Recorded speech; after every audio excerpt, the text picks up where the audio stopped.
What is up, everybody? It's Dr. Vibe here, host and producer of the award-winning Dr. Vibe Show, the home of Epic Conversations. I'm the host of Epic Conversations, 2018 award winner given out by the Canadian Ethnic Media Association in the category of innovation. And you can also check me out many different places, but once a month now too, I'm hosting online live stream conversations for fathers that are co-hosted by Dad Central, Canada's Canada's National Fatherhood Organization, and Dove Men Care. Well, you know what? We can't get rid of this lady, and we're happy about that. We're happy about that. We have back on again, and I mean that in a positive way, by the way, Serena Wills.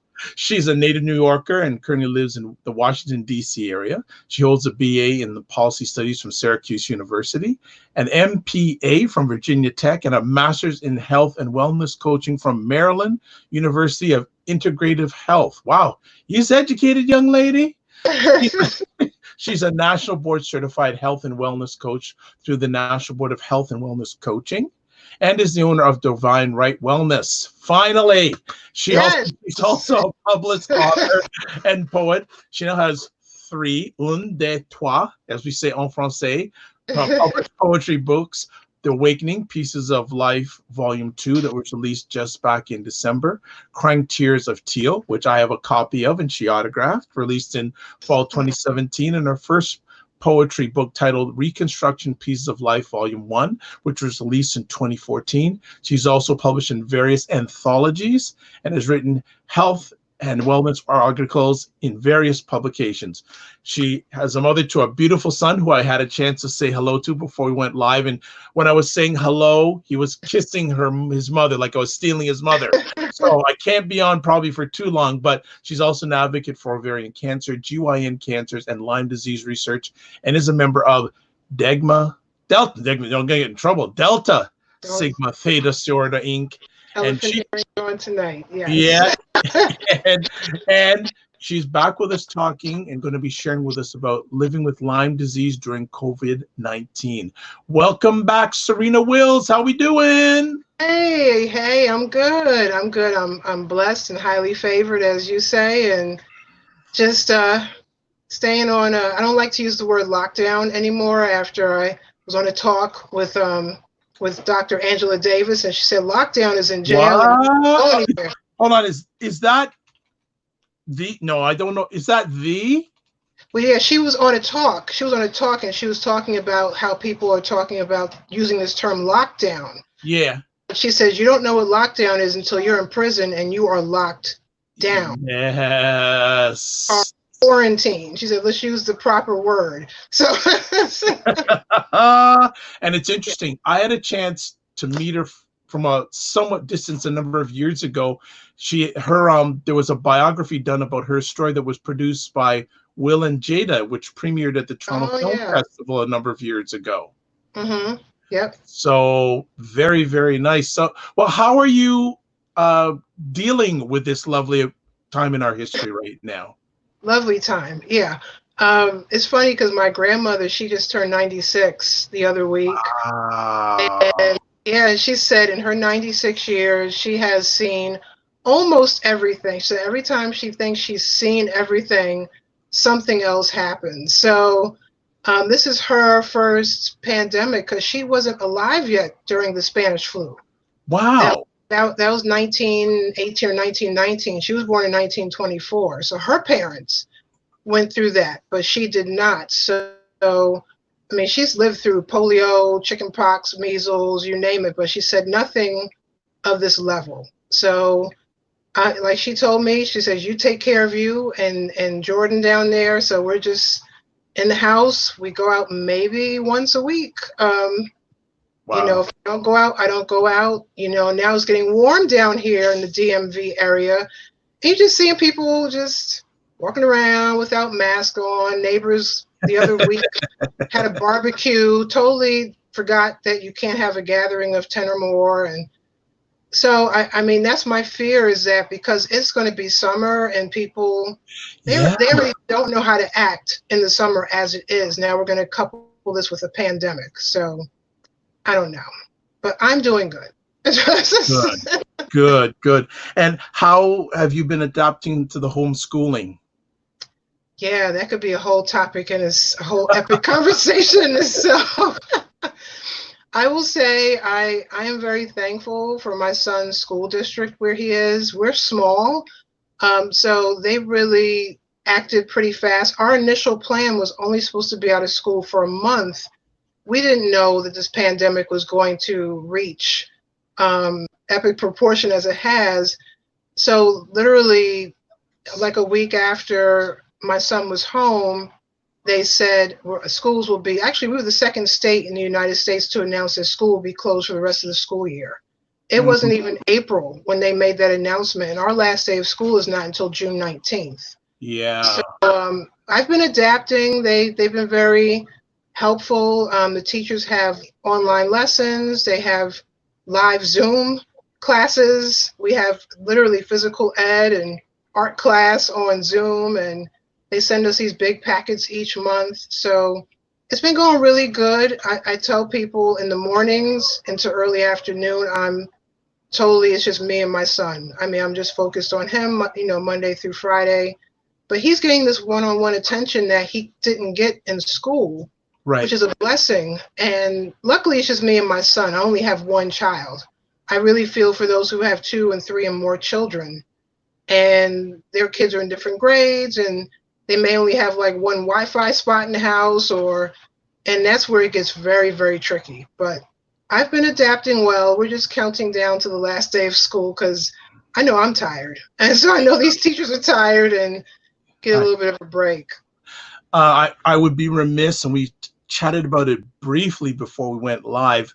What are your thoughts about what's going on down in the U.S. right now? It is, it's frightening. I mean, I mean, when 2020 rolled in, I just knew, okay, new decade, it's going to be new, refresh, new beginnings, right? And then, we knew COVID-19 was on its way, and then it hit. And then on top of that, I feel like now that some of the states are starting to reopen, that it's open season again on Black folk. So it's scary times down here, just to be quite frank. And I have friends who literally live in the Minneapolis area, and I'm just in prayer for our whole country. It's a shame that, just a couple of weeks ago, they were finally convicting the 2 gentlemen, the father and the son, who, killed our brother who was just going out for a run. I mean, just getting your exercise. They tell you go out, get your exercise, and it's scary. So we're battling a virus we can't see, and then we're also battling folks that we can see. That's a very unique way of putting it, and we won't spend too much time on that because if you're hanging out with Dr. Vibe over the weekend, I have at least 2 more conversations. So I'm hyping people up already. I have 2 more conversations about what's going on, especially in the U.S. Tomorrow afternoon, 3 p.m. Eastern time, I have an audio conversation with the 3 ladies. I have Aisha K. Staggers, Jill Jones, and Gina Figueroa.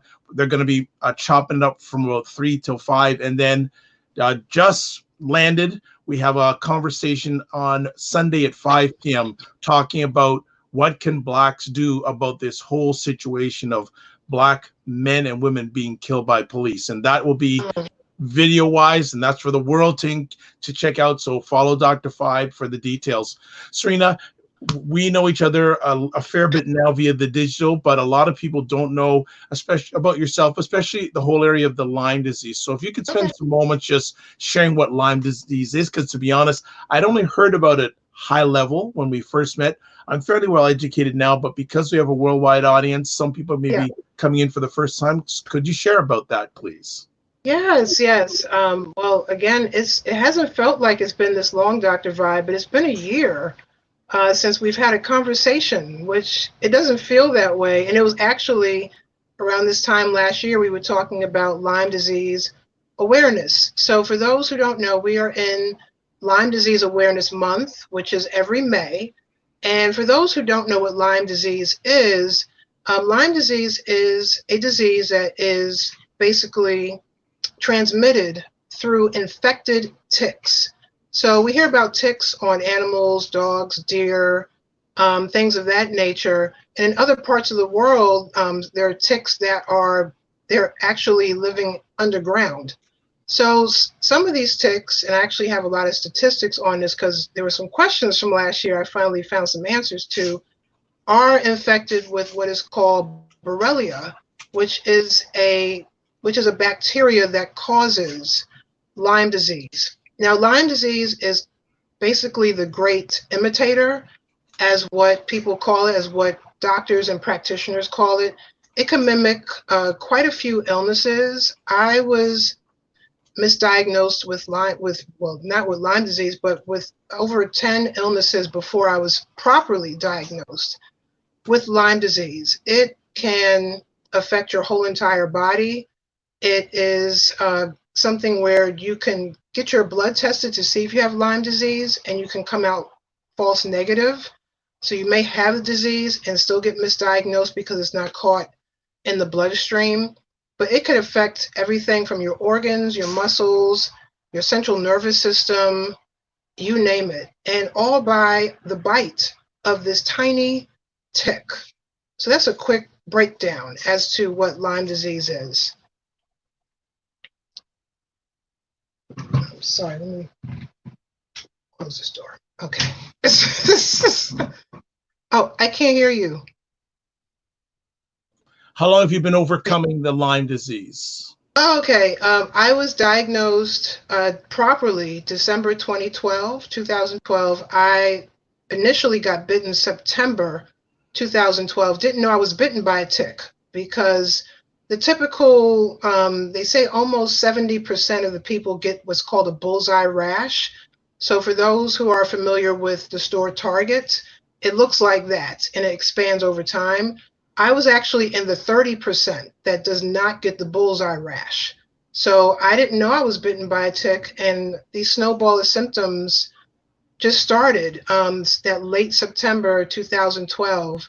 And like I said, I was misdiagnosed about 10 times before I was properly diagnosed that December. Wow. So it's been over 7 years since my diagnosis. I'm a lot better. I had over 30 symptoms when you count them all up. And I mean, I feel like I almost had every symptom you could think of. And I'm down to just a few, what we call residual symptoms. So even though my blood work is coming out negative and all the tests are coming out negative, I still have residual symptoms from Lyme disease and also one of the co-infections that I had. I had a couple of co-infections, so there's still one that I'm still treating, which is called Babesia, because the ticks can also carry multiple illnesses called co-infections. So they also carry not just the Borrelia bacteria, but now they can carry these other illnesses that can cause just an array of even more problems. Wow. Yeah. And for those who want some more detail about how Serena's been overcoming it over the year, just go to my website, the DRVIBESHOW. There's a number of conversations that we have had, and there was one or two special conversations we have had. We don't want to get emotional here, but we had a very close friend who lost her battle. Yeah, to cancer. Mm-hmm. Cancer. Yeah, and we won't, because if we get into that now, we'll be a mess. So we're just going to move on. I know. She's shining down on us. Tara is definitely here, and she's shining down, and that's, yeah. Exactly. So I guess two areas I'd like to chat with you tonight. Since the last time we've had a conversation about Lyme disease, what are some of the new things that you have researched and found or would like to update our audience with? And then on top of it, COVID and Lyme disease. So you take which one you want to go with first. Sure. So there are some questions. So this month, I have been posting videos on my own YouTube channel, which is Divine Wryte, WRYTE. And I've been posting blogs on my website as well, and which is divinewryte.com. And I've been doing just vlogs, just talking about Lyme disease. And there were some questions that came up throughout the month, but there were also questions that came up when we had our last conversation, which I had to go back and say, you know what? That's a darn good question. Let me go back and find, let me find these answers and get a breakdown. And the one thing I always tell people is the numbers that I state when it comes to statistics are those who have been properly diagnosed. So unfortunately, there are thousands of people out there who have been misdiagnosed and we don't know they have Lyme disease yet. So I know, for example, I think you yourself, Dr. Vryte, had asked me about Canada, which would be a good question to ask. There you go. So Canada actually doesn't have as many cases as the United States. So the United States, the CDC actually underreported how many cases. They're saying it's about 300,000 of us that have Lyme disease. Well, there's multiple organizations that are heavily, all they do is research Lyme disease, and they talk to doctors, practitioners to get the real numbers. So the one that I just read actually today from Global Lyme Alliance said there's more like 427,000 of us in the United States currently, and that's like counting like now that have Lyme disease. The CDC is sometimes a couple of years behind with their research and statistics, and they said that unfortunately by the end of 2020, about 2 million of us will still be suffering what is called post-treatment. So even after you have treatment like myself, I still have these lingering symptoms. So I'm in that 2 million population. With Canada, and I saw there was an increase. So 2016, I'm just going to take it back a few years, there was 992 reported cases in Canada as a whole, so as the whole country. But by 2017, the number grew to 1,400. So that was only just a matter of a year, just a few hundred. There was a few hundred more. Now this was 2017, which means if we're in 2020, those numbers have probably doubled, if not tripled by now in Canada. And I know when I was talking about the false negatives, there was one question asked of me about how many people receive false negative results. And unfortunately, it's about 57% of people who are tested for Lyme disease get that first initial test back as false. So those are the ones that now get thrown into this vicious cycle of being misdiagnosed with other illnesses. I know a good friend of mine, my sorority sister, she might be listening, Tachi, was asking me about Lyme disease in Africa. I said, well, let me go back and check that because I didn't even know any numbers in Africa. So in Africa, Lyme disease is morphed as something different. It's actually called the tick-borne relapsing fever, and it's known as TBRF. And it's prevalent in North and in West Africa, mainly. I couldn't find numbers as to how many are affected, but theirs is a little different, where in the United States, our ticks are hard and they are on animals. For example, they're on dogs and deer and things of that nature. The ticks in Africa actually burrow holes underground. So they're coming from underground. So sometimes they're around people's homes, your backyards, and you could just be out there having a regular day and get bitten by a tick from underground. And their ticks are soft versus ours being hard. But it's in the northern and western parts of Africa. So Serena, can I just respectfully just interrupt you for a second? Because has anyone ever called you a mind reader? You know, there's a reason why I'm saying that. But have you ever been called? You know, I love to catch you because you have such a great laugh. But by the way, Dr. Tachi is watching right now. Okay, well, I answered your question, so right. She goes, wow, that's really high. And again, as usual, whenever Dr. Tachi comes on, folks, you know what I do. I tell people, check out Dr. Tachi. She is part of a team that runs the livest live stream about media, tech, and pop culture. It's called Mediascope. One of her #1 fans is with me tonight, but it's live stream live every Wednesday 5 p.m. Eastern time on Instagram Live, a little pre-show appetizer. And then the main meal is at 6 p.m. Eastern time on Periscope, Facebook Live, WJMS Radio, and LinkedIn Live. So Dr. Tachi, much thanks. Much thanks. Much thanks. And do know, Dr. Tachi, I did post our rebroadcast of our last conversation a few days ago, and it's probably going to be rebroadcast on WJMS Radio and a few other platforms tomorrow. But that's another conversation. So I had to get all that in before I took another breath, because Dr. Tachi would give me links if I didn't mention it. So continue back on. Okay. All right. So with that being said, like I was saying, Africa, theirs looks a lot different than the United States. So the continent that's actually right behind us in numbers is Europe, which is not surprising. We have 427,000. Europe is at 360,000 currently that have Lyme disease. And those numbers are growing, especially with the weather. I know here in the United States, it's getting warmer, it's getting hot. So this is tick season, unfortunately. Another question that was asked of me was, what's the age range and race? I think that was also a Tachi question, was race. So with age range, I'm just going to go based off of the highest numbers in the United States, which I could find. It's very unfortunate, but the ones who are the most affected by Lyme disease in the United States are our children.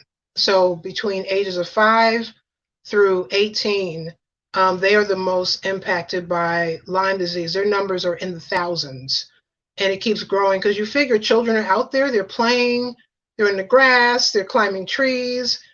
You know, they're not worried about ticks and bugs and things like that.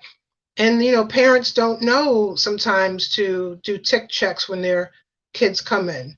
And then right after children is actually the older adults between ages 55 through ages of 64, because that's when people are retiring, they're getting out there. That's one thing that, you know, research and experts were saying. But the other thing is some of them may have been misdiagnosed so long that they're just now getting the proper diagnosis in their 50s and 60s at some points of time. So that is what with the numbers. But down to by race, now again, this is by those who are properly diagnosed. Whites and Caucasians actually have the highest numbers of Lyme disease. New cases per year, they have about 18,000, and then right behind that are blacks, which is low, which I think is incorrect. It's 248. But again, you know, I was in that category where I was misdiagnosed almost until the end of 2012. And I think there's a whole lot more of us out there that are walking around with Lyme disease, and we are being poorly misdiagnosed. So that's just a few things. And then someone had also asked me, how many ticks carry the bacteria? Is it every single tick? Do we have to worry? Because, you know, folks have pets and, you know, they're out in nature. And this is where it gets even more tricky. They said, depending on what area of the country or the world you live in, it could be anywhere from 1% of ticks in your area to 50% that carry the bacteria that causes Lyme disease. So I tell people, no matter where you live, just be extra careful, because there's no telling how many ticks carry this wretched disease. You know, thank you so much for the update. And I didn't know you had the researcher in you, but I'm convinced now that you. That's cool. I got to stay up on it. Between that and I'm a National Board Certified Health and Wellness Coach, so I'm in the books, I'm in the research, I'm plugged into the right organizations. Because you could Google something and anybody could report anything on Google. We all know that. Absolutely. So you have to be careful as to where you get your research. So I just a sidebar conversation from what I see that you're part of the Dr. Tachi Leah Fraternity of Earrings. Yes, I have my red elephant earrings. So for all my sorors out there of Delta Sigma Theta Sorority Incorporated, I'm representing today. Wonderful. Before we get to Kovo. Yes. Or I can't even just the C word. I say the C word because I pronounce it wrong most of the time. Leaving that out of the picture, is one more susceptible of getting Lyme disease in the spring and summer months? And if that's so, why?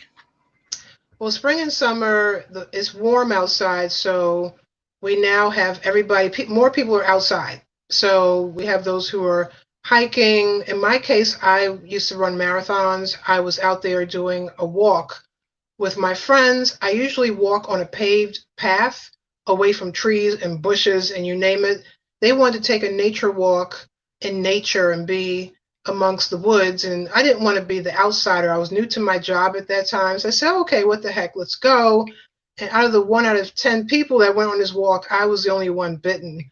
So, and it was warm out. It was September. So even though we were going into fall, it's hot outside. So everything is out, you know, everything, the animals are out more, the deer, you know, raccoons, and they're all out in the woods and even in the grass. So I tell people when you go, once folks are going out more back outside and you're in the grass, you're going on picnics or barbecues, you have to be careful if you're in the grass because ticks are in the grass, they're hiding, they're in the trees, they're everywhere. So the warmer months is really their season. And then when it's wintertime and, you know, the animals are hibernating again and, you know, everything is dying off, you're not going to really see a number of ticks. So that's the reason why the numbers really skyrocket in the summertime for bites. Okay. A few things. Helena Hamilton on Facebook saying great conversation. Hey, Helena. Helena. Sorry, my wrong pronunciation, so please forgive. It was my head, not my heart. Okay? And Dr. Tachi saying, love the earrings. And she's also asking, what repellents, I can't speak today, what repellents work against ticks? Yes, excellent question. So I will answer that in 2 different ways. So we have those who use traditional bug spray. So there's bug sprays now that have DEET, and that's DEET. And the DEET, apparently, when ticks smell it, you know, if it's on your skin, they don't want to touch you. I am, the one thing that Lyme disease has caused, and I'm actually thankful for this symptom that it caused. I'm very sensitive now to fumes and things that are not natural products. So I can't do bug spray. It really makes me short of breath and I just can't do it. So I actually use essential oils, and there's an array of companies that sell essential oils. You definitely want to get essential oils that have the therapeutic grade. They are tested over and over and over. They're not mixed with any other entities or have no chemicals in them whatsoever. They're essential oils. But there's certain ones like peppermint oil, tea tree oil, eucalyptus, and there's some that have blends that are just as potent, if not more, than bug spray, and it's natural. So that's what I actually use when I go out for power walks before COVID. When I was out there doing my power walks and stuff, I would put some essential oils on, and not even a mosquito wanted to come next to me. So, so that's what I tell people with the bug spray part. Clothing wise, you know, even though it gets really hot, I mean, today I'm in Virginia and it was 85 degrees. It's only May and it's getting hot already. But they tell folks to try to wear light color, dry fit clothes, long sleeve shirts. Dry fit is a light material and it wicks the sweat off of you. And if you can wear either long pants or, like I said, just really use, you know, the essential oils, or if you want to use bug spray, go for it. But you want to wear light colors. So if any kind of bug gets on you, especially a tick, you can see it right away. And, you know, even down to like the socks and everything, you want to wear really light colors. So that's just some preventative measures. And like I was saying, tick checks, because you have kids out there when they were out there, everything is were. When kids were out there playing, and I know my son, he loves climbing trees. He's rolling around the grass and, you know, he's throwing rocks by the river, and I have to always check him, you know, especially summer camp time when there was summer camp. Yeah. I would, you know, check him and had to teach him how to check himself. And I said, if you see a bug on you and it's hard to get it off, go to a counselor, because that's more than likely a tick, because they're not easy to pull off of you. Right. Right. So let's talk about the last few months since March. How has it affected you personally, and I know you keep in contact with this community. What have you Yeah, been hearing yeah, personally and also on in a macro sense? yeah. I know, and things change so rapidly. That's the scary part about COVID. With Lyme disease, it's been around since the 70s, and even though we don't have a cure yet, we know what it's going to do. We know if you get bitten by a tick, it's not going to kill you right away. You know, if you're misdiagnosed, you can still catch being treated. You know, but with COVID, you can't see this thing, and I think that is the scariest thing. I was reading a blog on the Global Lyme Alliance, and they were saying, yes, it is Lyme Disease Awareness Month, but our hearts go out to those who are battling COVID-19. And they said, basically between even just a hug from your loved ones or a walk to the mailbox, you can get this virus that can kill you. So it has been, like here in the United States, I mean, I think personally we acted way too late. Um, Things were starting to shut down in March. Soon as this thing was going on overseas, that should have been the red alert that this was going to come to the United States, especially as much as people travel back and forth.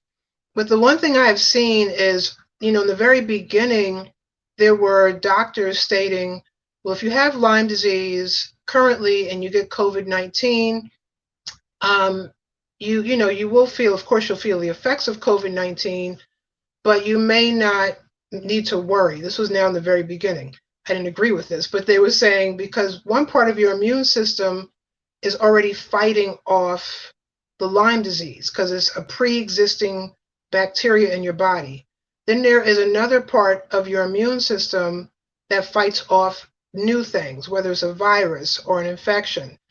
So that was back in March when this research was stated. It wasn't even research. It was just doctors saying this because there was really no research yet.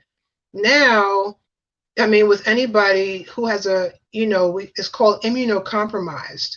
So we have compromised immune systems as it is with Lyme disease. So we're already on maybe a lot of supplements. We're on a different kind of diet. I know my diet is just the way I eat. I don't even like calling it a diet. I'm gluten-free, dairy-free, alcohol-free, very little refined sugars, because that's all the stuff that the Lyme bacteria likes to cling on to and feed off of. But your immune system is lower than the most healthy person. And now you get COVID-19 on top of this. So your immune system is going into, it's now like in flux because it's trying to still fight off what you already had. And now it's trying to fight off this new thing in your system that could potentially kill you if it's not caught in time. So that is the one thing that I've been reading about both macro and micro. More on the micro level, there were questions in the Lyme community. Do I stop my treatment because of COVID-19? Do I continue? What do I do? And the answer is, to continue your treatment. That's what you're doing to help get yourself better from Lyme disease. And the goal is for us to have our immune systems as strong as possible. So if we do get COVID-19, our bodies are stronger than they were versus if we would have stopped treatment. For those who are currently in treatment with Lyme disease, I'm not in treatment anymore, but like I said, I have a few symptoms and a couple of them mimic COVID-19. And there was a bit of a scare at the end of March with my health because it's also springtime. So allergies are kicking in, hay fever, pollen. So now it's this trifecta going on. You have spring, hay fever season, allergies. My shortness of breath actually gets worse in the spring. And then you now have COVID. So they're like, is this her hay fever? Is it, the symptom left over from Lyme? Or does she have the coronavirus? And that was the question I was being asked of when I was in the emergency room. And our Sorry. special guest I'm is so showing sorry. up. All right. Okay. Told you you'd be kissing her again. Okay, Told you. all right, thank you. All right, thank you. Say goodbye. All right, say hi. All right. All right, thank you. Hello. Okay. Okay. Nothing wrong with a little bit of loving. It's all good. It's all good. I just He that's likes to check okay. on me. It's all, well, he's a special guest every conversation we have, anyways. He really made a guest appearance this time. So okay. Just want to shout out on Facebook, David Hughes, longtime supporter of the Dr. Vibe show, and Dr. Vibe all the way from Australia, saying the USA has 13 times Australia's population and 1,000 times our fatality rate when it comes to coronavirus. Your guess is right. The US acted too late. And he says he trusts that myself and yourself are doing fine. So thank you, David. It's appreciated, not taken for granted. And Dr. Tachi is a big fan of your son. Oh, thank you. It's he's very affectionate on a regular day. I will say, and the one thing, I want to even talk about tonight is how children, like my son already knows that, he knows his mom, sometimes when I'm tired, I'm fatigued. I tell him, like, honey, I'm not feeling too well. And I'm so thankful he's at the age where he can do stuff, where he can make himself a bowl of cereal now. He could work the microwave, and, he even gets me things I need, or he'll let me sleep in. My goodness, the boy lets me sleep in. So, you have a child who already has a parent with a pre-existing condition, and now we have coronavirus, and he's very worried. Like I was saying before he entered the room, I had a little bit of a scare, and I was in the hospital in March, just for several hours. I was in the emergency room, but my breathing was pretty erratic, and we didn't know what was going on. Now, mind you, this is when the country was shutting down. The stress level that I was experiencing was beyond any stress level I've had in a very, very long time. Schools were already shut down here, but I was still going to work. Jobs were not shut down. So you sent the kids home, but not the parents. Yeah, we talked a little like a few weeks ago, and you told me you were still going. You just was basically said you can stay at home, but you were working for a period of time. Yeah, and he was, because I'm a single mom, I had friends, thank goodness for friends, who watched him. So we had a plan when schools were only supposed to be initially closed for a month. So we had a master plan for the month. And then when they said schools are closed indefinitely, I said, well, how's this going to work? Because I have to go to work, and it's just us. His father is in New York. We're not going to see him anytime soon. He's in the epicenter of coronavirus. We're not going to see our family and friends from New York, the tri-state area, for a very long time. So luckily, I was sent home on March 31st through the Emergency Act that was put into place. If you are a parent and you are the sole care provider to your child, and you're not essential, then you could be sent home on this, part of this Emergency Act, and your job can receive a credit for doing so. But before that, I was literally in the hospital a week and a half before I was sent home, and I started getting a lot better once I was able to stay home. But the emergency room doctors were fabulous, and they tested me for everything. Unfortunately, I could not get tested for coronavirus because, again, we were so far behind on this curve. We didn't have the tests that we needed. So they were only testing those that had all the classic symptoms of COVID-19. I had one, which was shortness of breath, and it was considered a pre-existing condition, but they tested me for everything under the moon, stars, and sky to make sure I don't have this virus. They checked the lungs, the chest, just everything. So let me ask Serena, and this is a thought process I'm going through right now. When you wanted to get tested, how easy did you get tested on your first request, or did you have to wait? Because we've heard different reports. Your country's president said that anytime someone wants to get tested, they can get tested. Did you have that experience? No. So here I was in the emergency room, and that was a pretty freakish experience. So usually, you used to just go to the parking lot, walk yourself in the emergency room, and be seen. Well, now, when I went to urgent care initially, urgent care wouldn't see me, even though it was a pre-existing condition. They didn't want to take their chances, and they said, you have to go to the emergency room. We can't see you. So I went to the emergency room, and they said, before you go to the emergency room, you actually have to call the emergency room before you get out your car. So I had to call the ER in the parking lot. And thank goodness I live where I live. They were very kind. What they do is they have a tent set up outside of the hospital, and they have a security guard with a mask outside of the hospital, and you have to go through this checklist. They then go in the ER, and they say she has one of the several symptoms. Does she qualify for getting tested for COVID-19? This was back in March. So the answer was no, but they said, we will see her because we have to make sure we're going to test her for everything else. And if we think she has COVID, then we will send her over to the other area, the quarantine area, to get tested for COVID. So I left the ER without getting tested. And quite frankly, they didn't have enough tests in the DC metro area, in the Northern Virginia area. They were really only concentrating on if you had chills, fever, shortness of breath, aches and pain, like all of those. And your shortness of breath had to be, even though mine was kind of on the erratic side, I was able to control it. They were looking for folks who were basically hyperventilating and couldn't catch a breath. Wow. But I couldn't get easily tested. Then even following up with my doctor, there was one hospital that was doing a drive-through in Northern Virginia, but there was all this criteria. So you had to live either in Arlington County or work in Arlington County. So I don't do either. And so that just immediately, I was disqualified. Otherwise, I could have gone through the drive-through and gotten, the testing.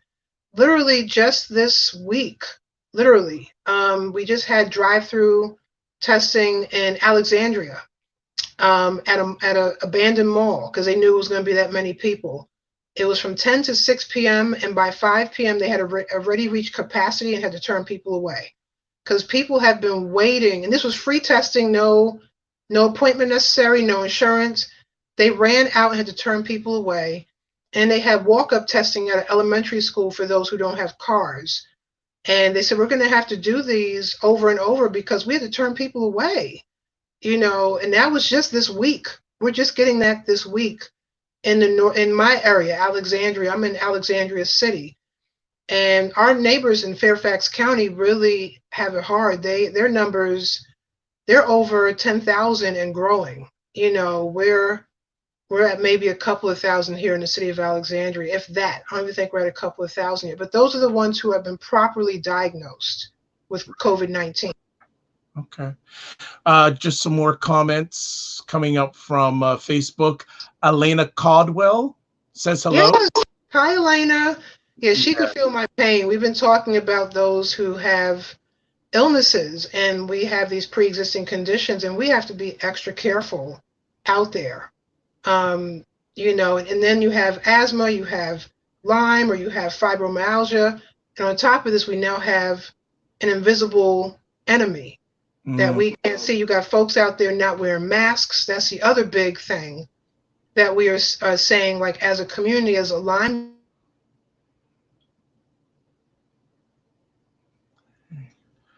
Okay. Just having a little bit of freeze on Serena's and me with her connection, but just want to also say hello to everyone that's watching this live or on the replay. Fantastic. Thank you for your support. Hopefully we'll get Serena back in just a moment. And yes, Elena, thank you so much for your comments. And we're hoping to get our guests back in just a few moments. So thanks again. And I hope everyone is staying safe, most importantly. It seems that throughout the world, in many places or countries in the world, the C effect is reducing, but we can't play it safe, folks. And we got to just make sure that, oh, here she is. I was like, I don't know what happened. Yeah, there we go. It's Friday night. We've been talking about Friday nights are hard for people who are streaming. It's just, okay. yeah. Well, so anyway. so no problem. So where did we All right. leave off? We left off with people who are out there not wearing masks. Yes. And, the one thing I am saying, and it's not just as an individual, but for those who have pre-existing conditions, is you're not just wearing the mask for yourself. You're wearing it, yes, so you could protect yourself from COVID-19, but think about other people. You're protecting other people you're close to in case you do have COVID-19 and you're in the grocery store and don't know it. Because a lot of people are asymptomatic.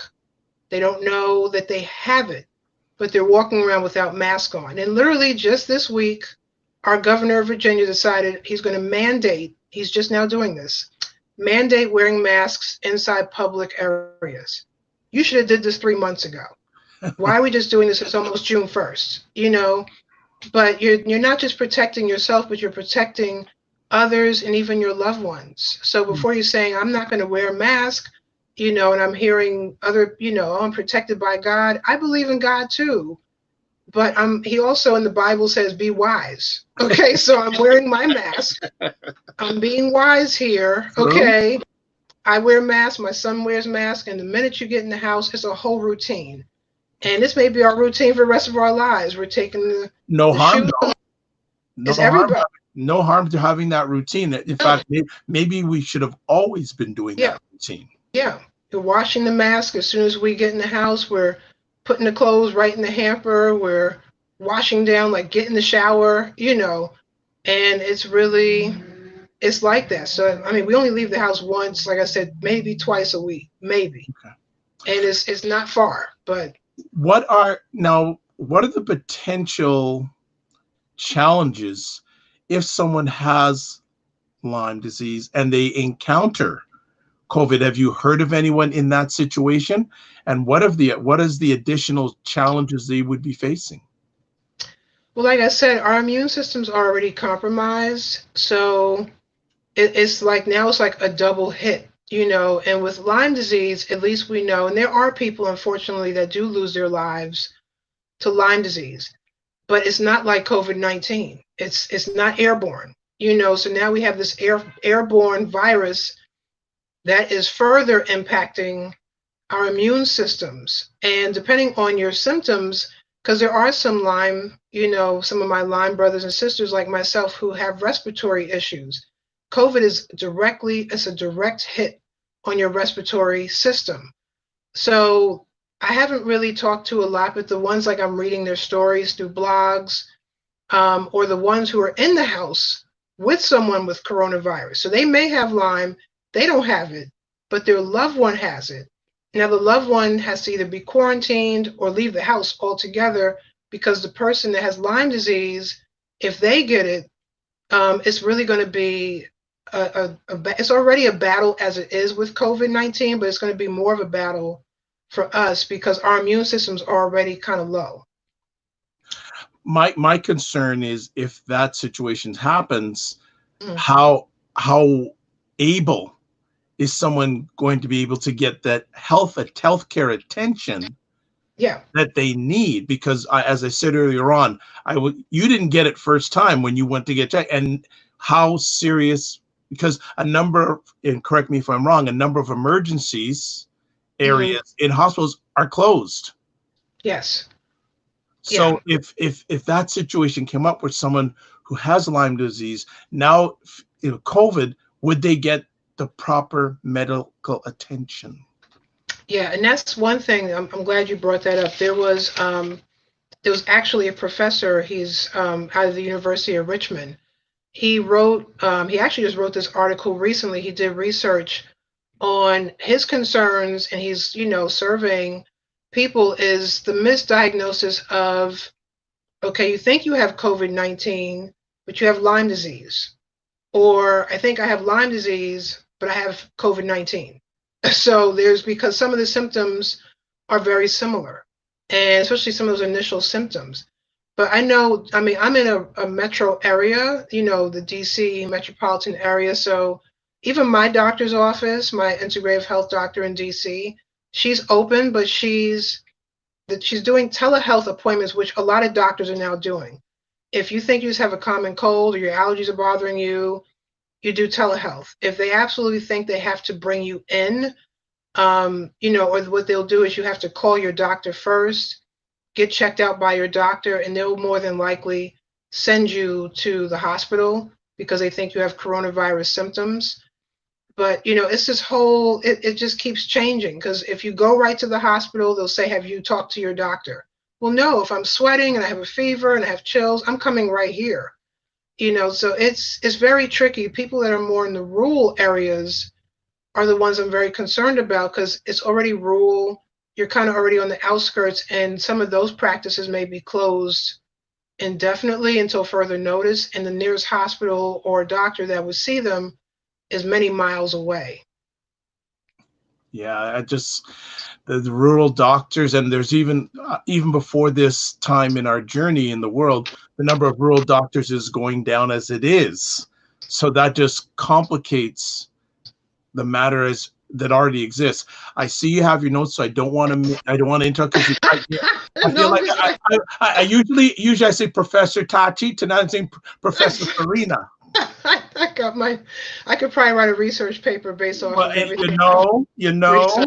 Hey, I may need to do that. So yes, I know you have your notes with you, so I don't want you to leave out anything. So please, if there anything you haven't been able to share with us, please feel free to do that. Yeah. The one thing people have asked me is just about, like, what can I do to just try and stay healthy? You know, they were like, because the gyms are closed, this is closed, that is closed. And I tell people, you don't have to go to a gym to be healthy.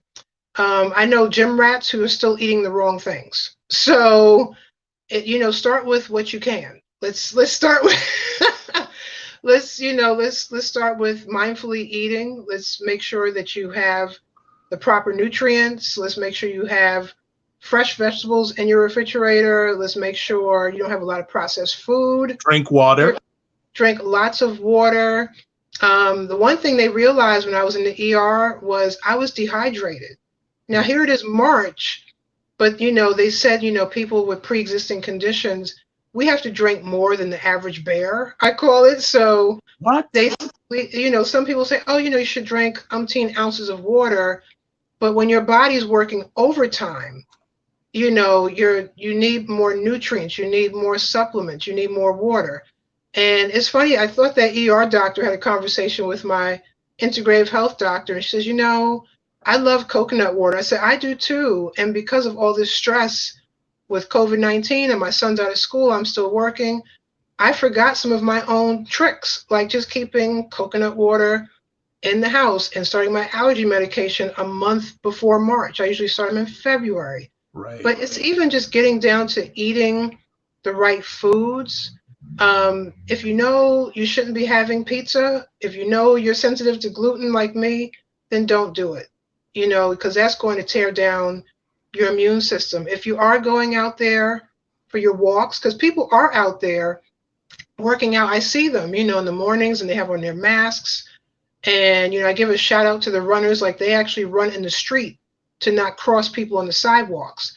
Because they're saying even with runners and walkers, because you're walking or running at a fast pace, they talk about this 6 feet of, I don't like the term social distancing. It's more like physical distancing. Physical distancing, yep. But when you're running, it's more like you need to be 13 feet behind that person, because those respiratory droplets are traveling a lot faster because that person's running and they're right in front of you. So you can get out there and work out, but just be careful. But I've been doing in-home workouts, you know, because I'm not going out there. I'm not power walking. I'm not running on trails right now, even down to my African dance class. Me and Tachi are dancing together on Thursday nights. Excuse me? You and Dr. Tachi breaking it down African style? Breaking it down. And it's funny, the world is super small, because the dance company she used to dance with when she used to live here is a dance company I used to take classes through. So we had the same dance teacher, and we're taking class with her again, and it's virtually. It's really great. So we're in the house and we're healthy. My son has PE every week. I tell people, keep your kids moving, because now the kids are on tablets. They're quarantined. They're on electronics all day. But we got to stay healthy during this as much as we can, but stay safe and stay home. As Auntie Maxine said, Maxine Waters broke it down and said, stay your behind home. But do what she said another word, but she's like, but do what you need to do inside the house. There's lots of practitioners who are online now. Well, if you have questions, I'm just going to interject. It's interesting, a number of things that the number of fitness instructors that are doing stuff online now. I don't know if it's the same number as it was a few weeks ago, but the ones who are hardcore are still doing it. Ironically, I love to do spin class, and if people don't know what spinning is, it's basically an aerobic class on a stationary bike, high intensity. Usually in a half-hour class, you can burn anywhere from 400 to 500 calories. And I had bought a spin bike it's about 3 years ago, brand new on eBay for $100. Oh my gosh, are you kidding me? And where was it? Okay, so the funny thing is, about a year ago, one of the pedals broke. And I just said, and I started to periodically go back to a spin class once a week on Saturday mornings. And obviously the gyms up here, they've been shut down since the middle of March. Wow. Yeah. And I don't know when they're going to open. I said, you know what? Let me make use of my time. So, hey, I called up the company, got the replacement pedal. So tomorrow morning, I'm going to be back doing my spin classes at home. Won't have to fighting for a bike. And also, interesting enough, how many people are going to go, to gyms with sweat and all that? That's going to be very interesting to see just that business model going forward. Yeah, because I know Northern Virginia, today was the day where we started phase 1 of reopening. Now, 2 weeks ago, the southern region of Virginia opened up, and our Northern Virginia leaders, who I give major props to, basically went against the governor and said, we are not opening up Northern Virginia. We have the highest numbers, and we're also connected to our neighbors in Washington, D.C. and Maryland. Yeah. And we have to be, if they're not in phase 1 yet, we shouldn't be in phase 1 yet. So the governor gave us an additional 2 weeks. And to be honest, I don't think we're even ready to be in phase 1 yet, because yes, the nail salons are opening. Yes, the barbershops and everything are opening. The gyms are I don't think the gyms are open yet. It's like certain fitness classes, and it's a very unique model. I mean, it's even down to my son's swim school. They have to open up in phase 2, whatever that's going to be. And they said even then they had to significantly reduce the amount of kids in the pool, the amount of kids in the class. Now, can you imagine a swim instructor wearing a face shield? They now have to wear those plastic face shields over their face in the pool, because they're in the pool working with kids and it's close contact. Yeah. And even parents, if I want to observe my son swimming, they're working on a model to either make everybody wear masks, but if it's at capacity, they're going to give parents iPads to go back outside and watch your kid swim on an iPad from the comfort of your car. So I told them, we'll see y'all in 2021. I'm just not trying to deal with that right now. No. It's just, and there's still too many unknowns, especially with this new string of COVID-19 that's now being seen in children. And that's frightening that our children are getting it. And those symptoms are even more prevalent, I think, in the kids, because their immune systems are still growing, so they can still fight off things a little better than some adults can. But if you're a child with a pre-existing condition, even just asthma, this virus could wipe you out, So I'm like, you won't see my son anywhere around anybody's children anytime soon. Well, speaking about children, Helena Hamilton has a great question. How about a pregnant woman with Lyme disease? Does it affect the unborn child? Yeah, Helena, that's a good question. And everybody gets the timetables mixed up. Jordan was 13 months old when I was bitten. So luckily, I already had him, but I have friends, for example, one friend, God bless her, we were battling Lyme disease together. She was married and they wanted to start a family, and she didn't know if she could start a family with Lyme disease. So fast forward, her symptoms are in remission, And the thing about Lyme disease that I didn't say earlier is there's no accurate test to determine if you are free of this disease. What? None. There's no accurate test. So, okay, like I said, hold on. We got to stop right there. So this has been a challenge since the 70s. Yes. And that's a whole story in itself where it started. We're gonna have to do that in another conversation because we're gonna have to come back. Yeah, we have to come back on that because now 47 years. Is there been any research that's getting closer to that?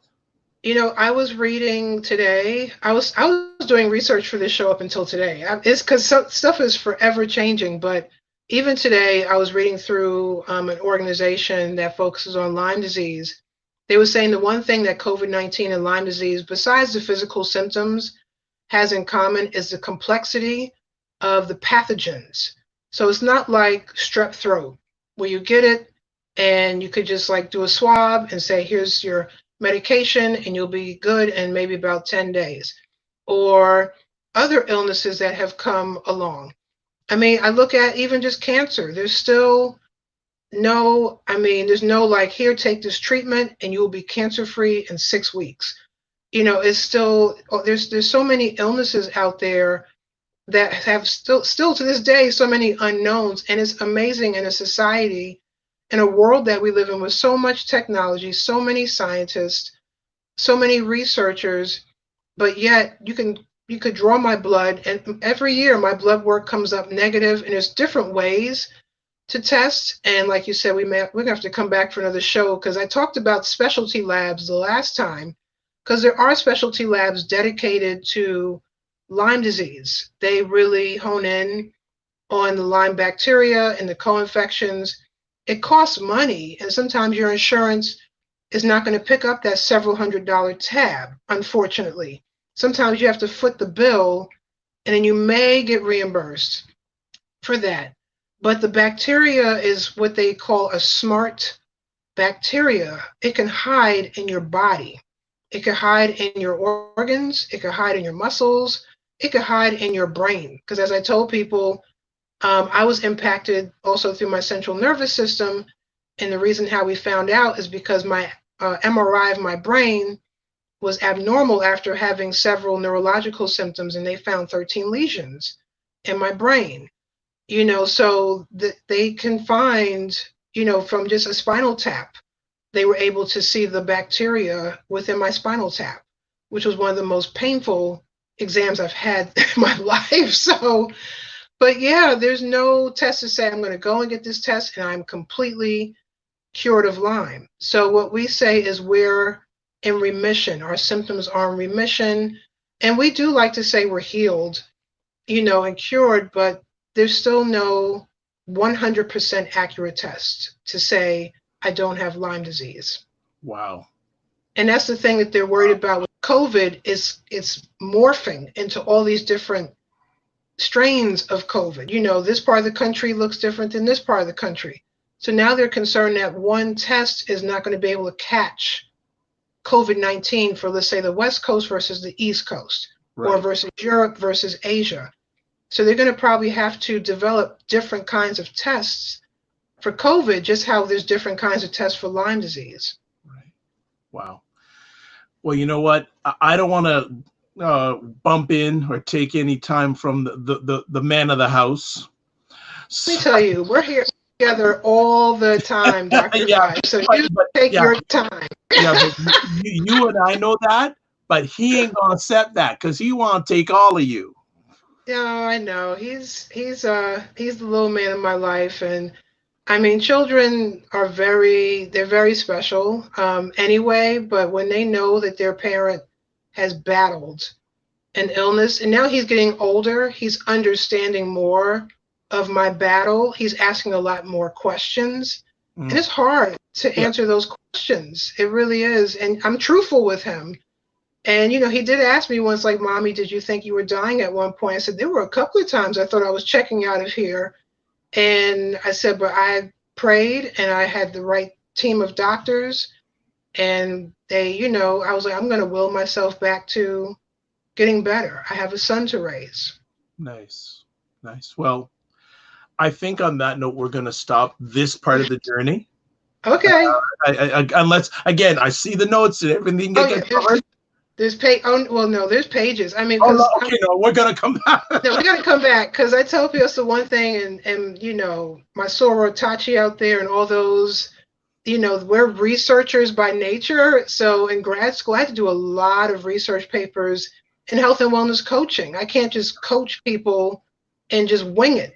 You really have to know what the facts and the stats, and you really want to cater to your client, but know what your client or your patient's going through. So I instantly get into research mode, and I love it. So we could come back and do a couple of more shows. Hey, the mic is always open, so I'm up for it because I think it's a very important thing to know about. Yeah. And especially in the area of health and wellness, even more so now.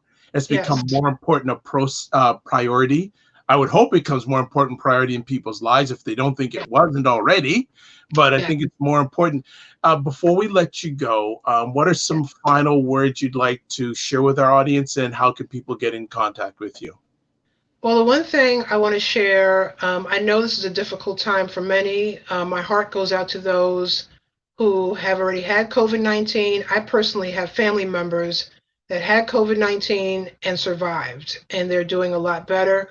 But for those who have lost loved ones to this virus, my heart goes out to you. While we're here at a stay-at-home place for those who are still at home, for those who are working remote, for those who are at home taking care of your children, the one piece I didn't get a chance to really talk about, but I'm just going to say quickly, is to make sure your mental, spiritual, and emotional piece is intact. It's so hard to get into a state of depression, especially if you're an extrovert and you're used to being around people. Whether you pray, whether you meditate, find something that's really going to help you be at peace during this time. And it's going to carry on afterwards. But you really want to find not just physical activities to stay healthy, and of course, not just food, but find that within you and really just be at peace. I'm a prayer warrior. I pray daily. I meditate daily. I'm doing things to really keep my mental peace intact. And that's the one thing I just want to leave with people, and to just, we're going through a lot. We're going through COVID, and we're going through a lot of other things, as we talked about earlier. We have to keep our nation in prayer because there's a lot going on. I back 100% what you said, and I would say to people, self-care. Yes. The better you can take care of yourself, the better you can take care of others. And there are times where I feel that my mind says that's very selfish, but it's very true. It's not being it's okay to be selfish that way, because like I tell people, if I don't take care of myself, who's going to take care of my son? Mm-hmm. I have to take care of me. Your health is your wealth. Yeah, and even if you don't have children, you want to live a long life. My grandmother's 96, and she didn't get here just because. She really took care of herself. She took care of everyone else. She took care of the village, but she took care of herself. And that's why she's here to talk about being 96 in her right mind and healthy. How can people get in touch with you? Sure. So as we talked about earlier in the broadcast, I am a national board certified health and wellness coach. My coaching practice is open for business, and you can find me at Divine Wryte, DivineWryte.com. So that's my health and wellness coaching practice. I actually do individual and group coaching sessions virtually during these times and workshops. And my other hat, I am a published author, as we talked about.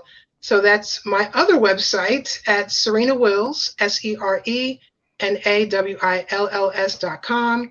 I am on multiple social media platforms. I'm finally on Instagram after being, my cousins who are 19 and 22 convinced me to get on Instagram, and my other cousin who's in his 30s. So I'm on Instagram. It's going great. So Instagram, YouTube, Twitter, Divine Wryte. I'm on also LinkedIn and Facebook as well as / Serena Wills. And Divine Wryte is spelled Wryte.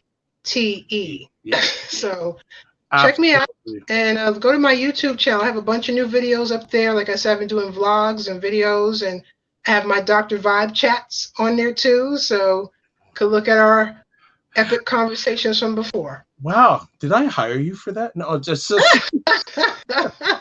no, it's always a joy and pleasure to have you share with the audience. And Thank you. I love you and your son. They're absolutely wonderful. Actually, David from Australia said, like, what did he say? He says, everyone would like a son like yours.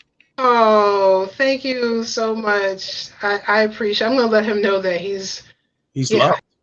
He is love.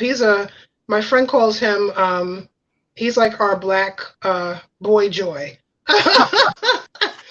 he is and I tell people that's a whole other conversation. I'm going to listen to your conversation this weekend, Dr. Vibe, because I'm raising a black male in the United States, and COVID-19 is scary, but there's some other things in there too. Yeah, it's going to happen. Well, thanks again. I'd like to say thanks to everyone who watched this live or listens to it live or watches it on the replay. I am Dr. Vibe, host and producer of the award-winning Dr. Vibe show, the home of epic conversations, the place of epic conversations. Want to shout out a few people. Of course, Dr. Tachi. Why did I know she'd be here? Elena Caldwell, Helena Hamilton, Dave from Australia. There's some other people. Hey, thank you. And I did mention your name live. It's because of my head, not my heart. I'd like to say, if you want to get in contact with me, the best place to get in touch with me is at my website, thedrvibeshow.com. You can get all replays of my epic conversations there. Where you can reach out to me, whether it's email, all the different social media platforms. It's so nice that Serena, I knew Serena when, like a few platforms was where she had. Now she's like blowing up all over the place, which is a great thing. So I'd like to say that, as I'd mentioned on the front end, and Serena just mentioned, now I am on next live stream wise Sunday afternoon, and that is May 31st at 5 p.m. I'm hosting a conversation. Enough is enough. What can be done to stop the killing of Black men and women by police in North America? I'll be hosting this live online event with some guest panelists, but please follow me, whatever platform, especially social media wise. The links will be out on where you can watch it. Actually, you can watch it on my Facebook page or my YouTube page. So that makes it easy for you, but keep abreast on what I'm up to, because I'm not standing still, and I'm carrying those with me who are willing to run, because it's a very important time.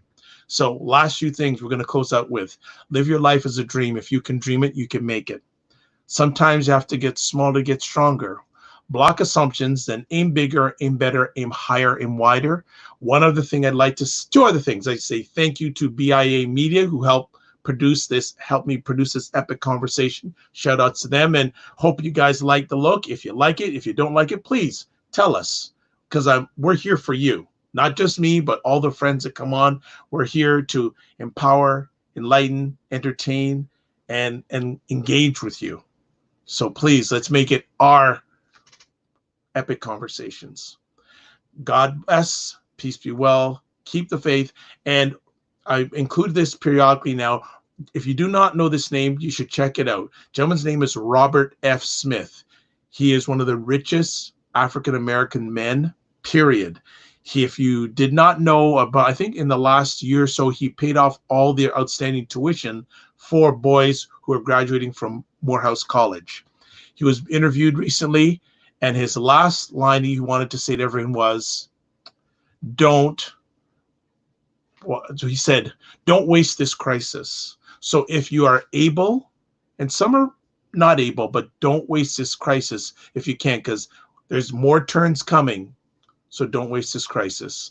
God bless. Peace be well. Keep the faith and walk good. And again, thanks for watching, and be safe. Good night, everybody.